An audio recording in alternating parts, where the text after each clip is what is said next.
Regular mail too. A recent trip to the mailbox for one Arizona Electoral College voter looked like this. 100 pieces in one day. And here's the rest of it.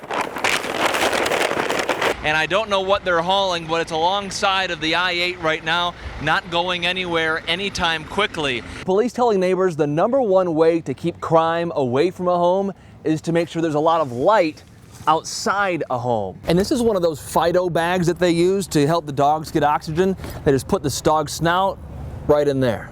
As far as where this situation is going on right now, near where the fire trucks, the red lights you can see down there, about 12 homes have been evacuated. For someone who wants to steal a car, getting away means all they have to know is how to drive a car. But stealing a big rig like this, a pro says that guy had to know what he was doing. Otherwise, all of this is just a foreign language. And what's the snake catcher's best advice to not find one of these as an uninvited guest? Well, he says they need exactly what we need. You've got your safety goggles on and you probably need them today. It looks intense out there, John.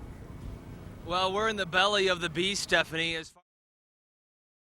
We'll be in the shadows at night. Hopefully we can surprise somebody. There's a gun on his hip, armor on his chest, and intimidation in his eyes. We'll patrol around. But the man who goes by Bolt, there's lightning on his ear, isn't a cop. Ready? He's more of a shadow. Follow me. He and 3 friends are volunteers, a mini militia on the hunt for whoever's shooting at the I-10. Tonight we're actually looking for any suspicious individual out here. They're night walkers, shadows amongst the shadows.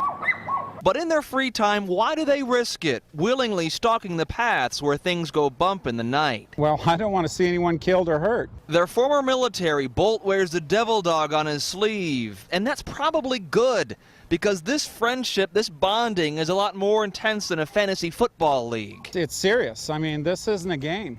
If you're not on your game out here, you can get killed. And if they find what they're looking for, it could mean that Phoenix's nightmare behind the wheel is over. What did you think of Bolt's eyes? Those are actually contacts he says he wears to try to intimidate any bad guys he finds. Question: what does the owner of this home in Paradise Valley pay to the town in property tax? Well, answer. I have the property tax bill right here. And it's a big zero because Paradise Valley doesn't have a town property tax. So how do they pay for things like this, a fire department? Well, every property owner pays a fire fee, but some haven't been paying, and it's been years. The largest bill goes to this house. Do you own this home, sir? A $1.2 million home, and the $40 a month fire bill has gone unpaid. And you owe $1,600 in fire fees that you haven't paid. Waves and shrugs his shoulders about more than 3 years of not paying the mandatory fee.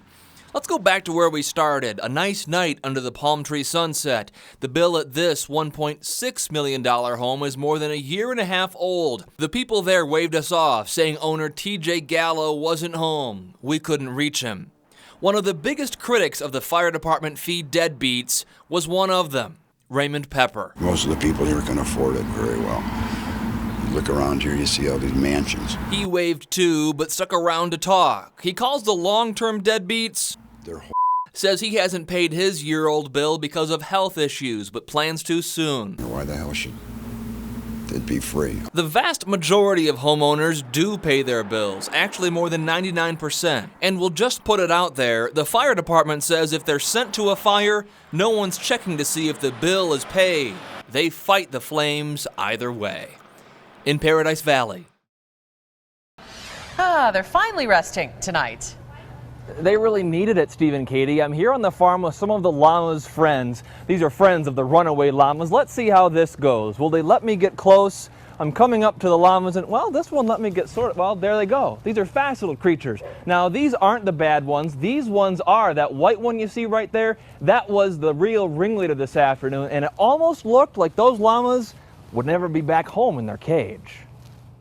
It was almost the start of a new life for this pair. 2 llamas on the run. They're on the road without a map. Hey, humans, catch us if you can.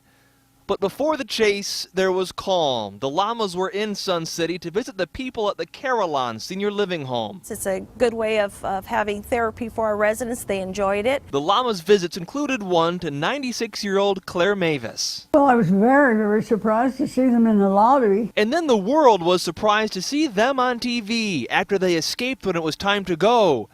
And what did we learn? That there aren't too many cowboys left in this Wild West, even though a lot of people wanted to give that rope a try.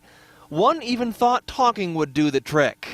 But then we meet Picho Martinez. He's the cowboy in a pickup instead of on horseback, wearing a ball cap instead of a cowboy hat. And there's 1, 2, 3 around, and rodeo's over. Everyone is out of breath, including the world's new favorite llama. Calm down. Thanks, fellas. Sorry about the hassle.